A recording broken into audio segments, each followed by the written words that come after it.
Olá a todos! Na aula de hoje eu vou falar sobre análise do regime estacionário de sistemas amostrados. Eu vou apresentar o problema a ser analisado no diagrama de blocos do sistema digitalizado e como definimos o teorema do valor final com sinais discretos. Vamos analisar o regime estacionário aplicando sinais clássicos de testes como o degrau unitário, a rampa unitária e a parábola unitária. O objetivo será obter o cálculo do erro em regime estacionário em todos esses cenários, considerando que eu tenho um sistema amostrado ao longo do tempo. Então, inicialmente, vamos recuperar aqui o diagrama de blocos de um sistema amostrado. Aqui nós temos R de S a referência deste diagrama, C de S é a saída do sistema, G de S que nós temos considerado a função de transferência em malha aberta, englobando tanto o segurador de ordem 0 mais a função de transferência do processo, vou chamar aqui de GP. Na realidade, G de S é o produto entre a função de transferência do extrapolador de ordem 0 e da função de transferência do processo. O nosso amostrador, que vai chavear no período de amostragem T esse sistema, e finalmente E de S, que é o erro, a diferença entre a minha referência, o valor que eu estou pedindo, menos a saída que eu estou medindo aqui de C de S. Então, nesta aula, nós vamos analisar o comportamento deste erro em regime permanente ou regime estacionário. Esse sistema está todo modelado em S e a partir do momento onde eu introduzo um amostrador com período de amostragem T, nós precisamos passar essa representação para o domínio discreto, no domínio Z. Então, este diagrama pode ser modificado para ficar unicamente definido no domínio discreto. Então aqui nós temos R de Z, E de Z, G de Z e C de Z. Eu tiro o amostrador, então todos agora estão no domínio discreto. E a partir deste diagrama que nós vamos trabalhar a análise do regime estacionário, verificando o comportamento de E de Z. Então por esse diagrama de blocos nós podemos dizer que E de Z é igual a R de Z, que é a referência, menos a saída C de Z. Por definição, a saída é o produto da função de transferência G vezes o erro. Substituindo essa expressão aqui na do erro e passando para o outro lado o termo G de Z e E de Z, podemos colocar o termo E de Z em evidência e chegar na expressão final. E de Z é igual a R de Z sobre 1 mais G de Z. Essa expressão ela é equivalente também para o sistema contínuo, ao invés de S, T, Z aqui nesta expressão. Aqui nós estamos interessados na análise do regime estacionário, ou seja, quando o erro ele tende para infinito. Isso também é equivalente a dizer que é o erro em steady state, estado estacionário. E para isso, nós nos valemos do teorema do valor final para chegar neste valor. Em S, o teorema do valor final diz que o erro em estado estacionário é o limite de S é de S quando S tende para zero. Já em discreto, nós precisamos fazer uma pequena modificação. O teorema do valor final diz que o erro em regime estacionário, ou erro quando o tempo tende a infinito, é igual a o limite de 1 menos Z a menos 1 de E de Z quando o Z tende para 1. Então, este é o teorema do valor final para o caso discreto. Então, aqui podemos ver o mapeamento, né, de S para Z. Há uma certa analogia, quando S tende para zero, você zerar este limite aqui também. O que vai diferenciar agora é como que a função Z e a função R elas se comportam para que possamos analisar o comportamento deste erro. Então agora o próximo passo, nós vamos testar alguns sinais de referência de R de Z, o degrau, a rampa e a parábola, e analisar para onde que vai este erro utilizando o teorema do valor final. Com a definição do teorema do valor final para sistemas amostrados, vamos calcular o erro em regime permanente para os sinais clássicos de referência R de Z, o degrau, rampa e parábola, todos com valores unitários, para deixar o entendimento mais didático. É importante dizer que as definições vistas nesta videoaula, elas já foram introduzidas em outro vídeo que está aqui no canal e onde eu faço a mesma análise, só que para sistemas contínuos. Recomendo então assistir essa outra aula para reforçar e revisitar os conceitos importantes para a análise do regime estacionário. Então, dada a expressão de E de Z que acabamos de obter, vamos considerar o primeiro cenário onde R de Z é um degrau unitário. Neste caso, estamos considerando que R de Z é igual a Z sobre Z menos 1. Substituindo essa expressão nesta equação do erro e a partir daí calcularmos o erro em regime permanente, vamos ter a seguinte expressão: limite de Z menos 1 sobre Z, 1 sobre 1 mais G, vezes Z sobre Z menos 1, que é justamente o R de Z. Podemos cancelar esse termo, chegando nessa expressão final. Então o limite ele desce aqui para baixo, limite de G de Z quando Z tende para 1. E definimos esse limite como sendo Kp, onde Kp é o limite de G de Z quando Z tende para 1, e esse Kp, assim como para o caso contínuo, ele é definido como sendo a constante de erro estático de posição. E com isso nós chegamos nas duas expressões que definem o erro em regime estacionário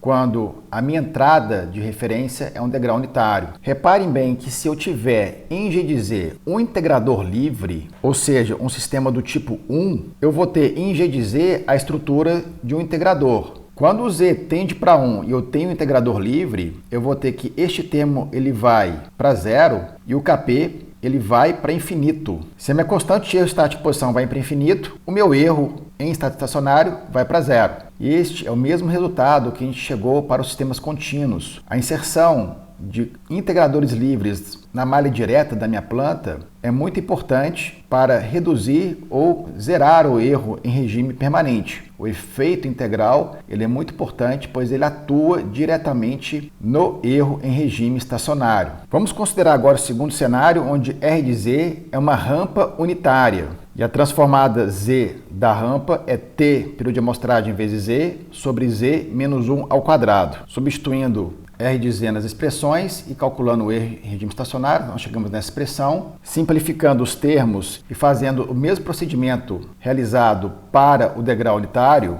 a gente chega que o erro em regime estacionário para uma entrada rampa unitária vai ser 1 sobre KV, sendo que KV é definido como sendo 1 sobre o período de amostragem vezes o limite de Z menos 1 vezes G de Z, quando Z tende para 1, sendo que Kv é a constante de erro de velocidade. Também vale dizer que essa expressão sobre Kv nós encontramos a mesma representação para sistemas contínuos. O que muda somente é o cálculo da constante de erro de velocidade aqui na transformada Z. E o último cenário, vamos considerar a entrada de referência como sendo uma parábola unitária. E a transformada Z da parábola unitária está indicado aqui. Se a gente faz os mesmos procedimentos que para os dois últimos casos, a gente chega que o erro em regime permanente vai ser igual a 1 sobre Ka, e Ka sendo definido como 1 sobre t ao quadrado, que multiplica o limite de Z menos 1 ao quadrado, vezes G de Z, quando Z tende para 1. E o Ka é a constante de erro de aceleração. Então agora vamos resolver um exercício onde vamos calcular o erro em regime estacionário para todas essas situações e vamos fazer algumas simulações em MATLAB para ver graficamente a influência da referência RZ e também do número de integradores livres de G de Z que vão refletir diretamente no comportamento do erro em regime estacionário. Neste exemplo, nós vamos calcular o erro em regime permanente para os três tipos de entrada, o degrau, a rampa e a parábola unitária. Então nós temos aqui um sistema em malha fechada, um sistema amostrado com um segurador de ordem 0 e uma função GP de S do processo, aqui representada pela função de transferência em S, 20 S mais 3 sobre S mais 4, S mais 5. Eu tenho aqui um amostrador, cuja taxa de amostragem nós vamos considerar em 0,1 segundo. Nós vamos calcular o erro em regime permanente para os três casos nesta configuração. Depois nós vamos fazer simulações em MATLAB para verificar os resultados obtidos. A primeira coisa que precisamos fazer é encontrar a função de transferência no domínio discreto, fazendo a transformada Z do sistema aqui em malha aberta, o segurador de ordem 0, mais a função de transferência do processo. Vamos agrupar aqui as duas funções como G. Nós já fizemos isso nas últimas videoaulas, o mesmo procedimento. Nós vamos incorporar esse 1 sobre S na função G de P para facilitar a obtenção das frações parciais. E agora vamos expandir esse termo aqui em três frações parciais, aqui com as variáveis A, B e C, que são os resíduos aqui dessas frações parciais. Então, o mesmo procedimento que nós utilizamos para as aulas passadas, eu vou fazer aqui rapidamente, eu vou pular essa etapa. A gente obtém A igual a 3, B igual a 5, C igual a menos 8. Substituímos lá em cima a função original. Então, agora nós calculamos a transformada Z, G de Z, que é obtida facilmente fazendo a transformada de cada um dos termos independentes. Simplificando os termos todos aqui, nós chegamos na expressão final. 3 mais 5 multiplica Z menos 1 sobre Z menos exponencial menos 4t, menos 8 multiplica Z menos 1 sobre Z menos exponencial a menos 5t. Nós não precisamos expandir aqui os termos, porque nós vamos calcular o limite de G de Z e é mais fácil, inclusive, fazer aqui já neste ponto. Então, o primeiro cenário que nós vamos fazer é calcular a resposta para um degrau unitário. Então, nós vimos que, para este caso, o erro em regime permanente vai ser igual a 1 sobre 1 mais Kp e Kp é igual ao limite de g de z quando z tende para 1. Então, se nós olharmos o limite aqui dessa função g de z, quando z tende para 1, esses dois termos aqui tendem para zero, de forma que o Kp vai ser igual a 3. Consequentemente, o erro em regime permanente vai ser 1 sobre 4, que vai ser igual a 0,25. Então, o segundo cenário, nós vamos fazer a mesma coisa, só que agora para a rampa unitária. Para este caso, nós vimos que o erro em regime permanente é igual a 1 sobre kv, e kv vai ser igual ao limite de z menos 1 vezes g de z, quando z tende para 1. Muito bem, quando z tende para 1, nós temos que esses dois termos aqui eles vão para zero, e este termo aqui vai para zero, ele não é simplificado dentro da função g de z, de forma que kv vai ser zero. Se kv é zero, quando essa rampa entrar, o erro ele não vai convergir, ele vai para infinito. Isso de fato, como eu não tenho nenhum integrador livre aqui em g de z, esse termo z menos 1 ele não é compensado, não tem outro jeito. O kv ele vai para zero e o erro em regime estacionário ele vai explodir, ele vai para infinito. E o terceiro caso é a parábola unitária. Aí neste caso o erro vai ser 1 sobre ka, sendo que ka vai ser igual a 1 sobre t ao quadrado, limite de z menos 1 ao quadrado, g de z quando z tende para 1. Aqui eu só esqueci de colocar 1 sobre t no cálculo do limite de kv, mas esse valor aqui não influencia. O que vai influenciar justamente é esse limite, que ele vai para zero independentemente do valor do tempo de amostragem. Mas de qualquer forma, é preciso corrigir aqui para ficar a fórmula correta. Aqui é 1 sobre t em kv, em ka é 1 sobre t ao quadrado. Bom, aqui da mesma forma, o z tende para 1, esse z aqui tende para zero, ele não tem aonde simplificar aqui na função do processo da planta. K então vai ser zero e consequentemente o erro em regime permanente ele vai para infinito. Então agora nós vamos fazer um script em MATLAB para ver o comportamento desse sistema em malha fechada utilizando esses três sinais de testes e ver efetivamente o que significam esses valores aqui que nós acabamos de calcular. Então aqui neste script MATLAB eu estou definindo aqui como g de p o modelo da minha planta contínua, S mais 3 sobre S mais 4, S mais 5, vezes 20, o ganho da planta. O período de amostragem T igual a 0,1 segundo. Aqui nós estamos passando o modelo da planta discreta, lembrando que eu estou usando aqui o segurador de ordem zero para fazer essa discretização da função. Depois eu calculo a minha função de transferência de malha fechada discreta para poder simular o sistema justamente de malha fechada. Aqui eu vou calcular a resposta do sistema discreto em relação às três entradas. Então eu vou definir minha escala de tempo, aqui no horizonte de 10 segundos, no tempo de amostragem 0,1. Nesta primeira linha eu estou definindo meu degrau unitário, uma sequência de 1 ao longo do tempo t. Aqui a minha rampa unitária e aqui a minha parábola unitária.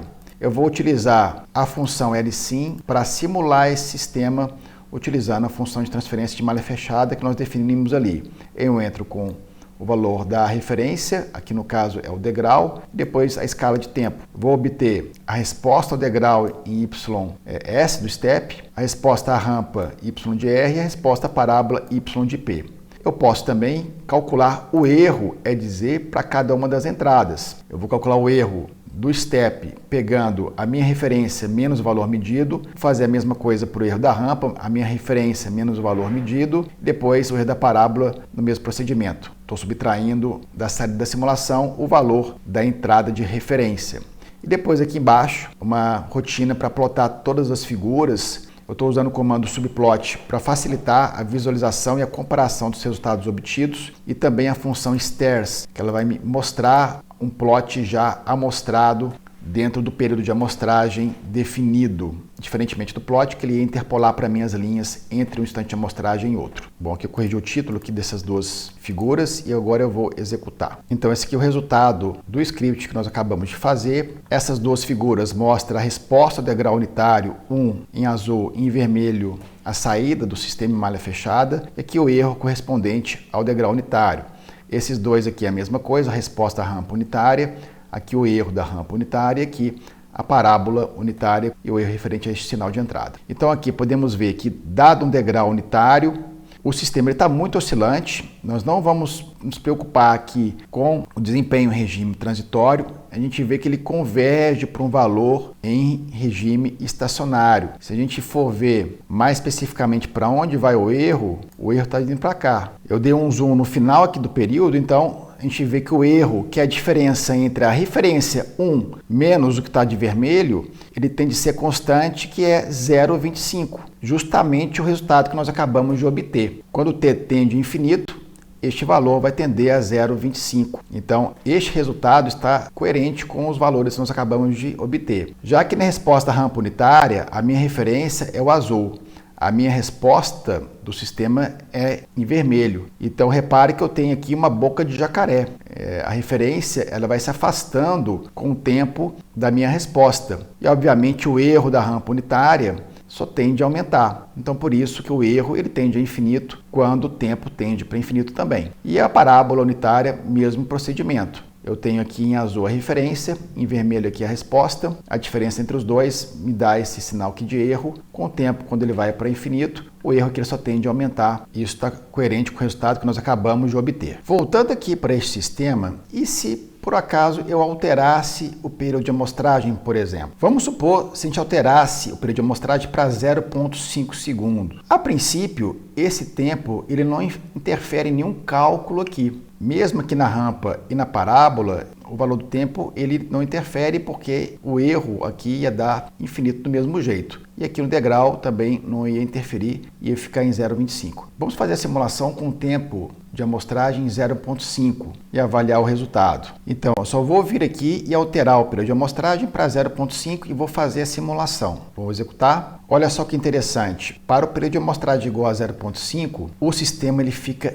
instável. Para todas as respostas, eu vejo que o sistema ele diverge completamente. Mas por que se os cálculos eles não mudam? Principalmente o que fica mais claro é para a resposta integral unitária que o erro é 0,25. Mas por que isso acontece? Vamos pegar então a função de transferência de malha fechada desse sistema com período de amostragem igual a 0,5. A função de transferência de malha fechada, quando o sample time é 0,5, me dá dois polos aqui em malha fechada, sendo que um deles está em menos 3,011.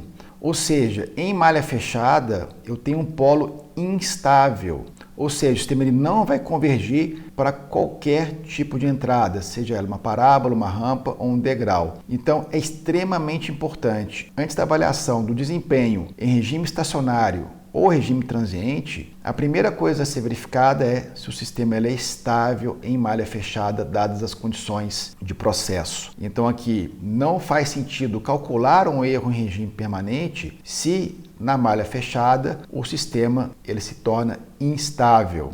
Vamos agora ver um outro cenário bem interessante. Eu vou voltar aqui com o período de amostragem 0,1 segundo, só que agora eu vou adicionar na função de transferência do processo um integrador livre, ou seja, eu vou aumentar o nível do sistema de 0 para 1. Então, com isso, eu preciso recalcular aqui a função de transferência em Z, considerando agora a inclusão de um novo termo, de um integrador livre aqui na planta. Eu vou fazer isso direto, mas o procedimento é rigorosamente o mesmo, calcular as frações parciais, fazer a transformada Z de cada uma delas e agrupar neste formato. Então essa aqui é a função resultante G de Z após realizadas as devidas manipulações algébricas aqui em GDS. Então agora nós vamos calcular novamente o erro em regime permanente para os três casos. Primeiramente para o degrau. Recalculando o KP para este caso, o limite G de Z quando Z tende para 1, eu tenho esses dois termos aqui que zeram, porém esse termo aqui ele vai para infinito. Então consequentemente o KP neste caso, como apareceu agora um Z-1 que ele é não compensado, o KP ele vai ser infinito. Se o KP é infinito, o erro em estado estacionário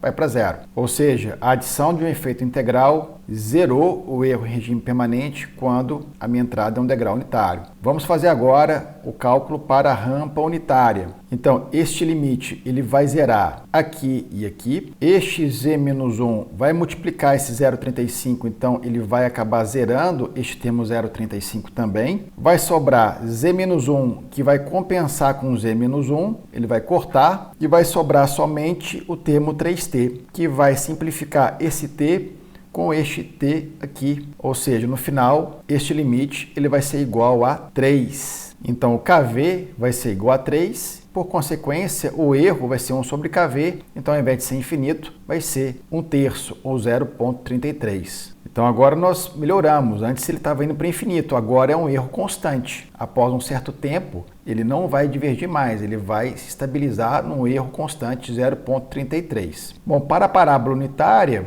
Aqui, quando o z tende para 1, ele vai zerar os dois termos. Aqui ele vai simplificar esse termo com o quadrado aqui de z-1, porém vai sobrar esse z-1, então o k vai continuar sendo zero e o erro vai continuar sendo para infinito. Então agora, de posse desses resultados, nós vamos para o MATLAB novamente e simular o sistema com o tempo de amostragem 0.1 e agora um GTP com a adição de um integrador livre na função de transferência do processo. Então, voltando ao script, eu só alterei aqui o modelo da planta contínua, adicionei aqui um polo em 0 e aqui o período de amostragem eu voltei em 0.1. É só essa alteração que eu fiz. Então vamos executar e analisar as respostas. Então aqui nós temos os resultados obtidos: degrau unitário, rampa unitária e parábola unitária. Olha só o primeiro efeito interessante.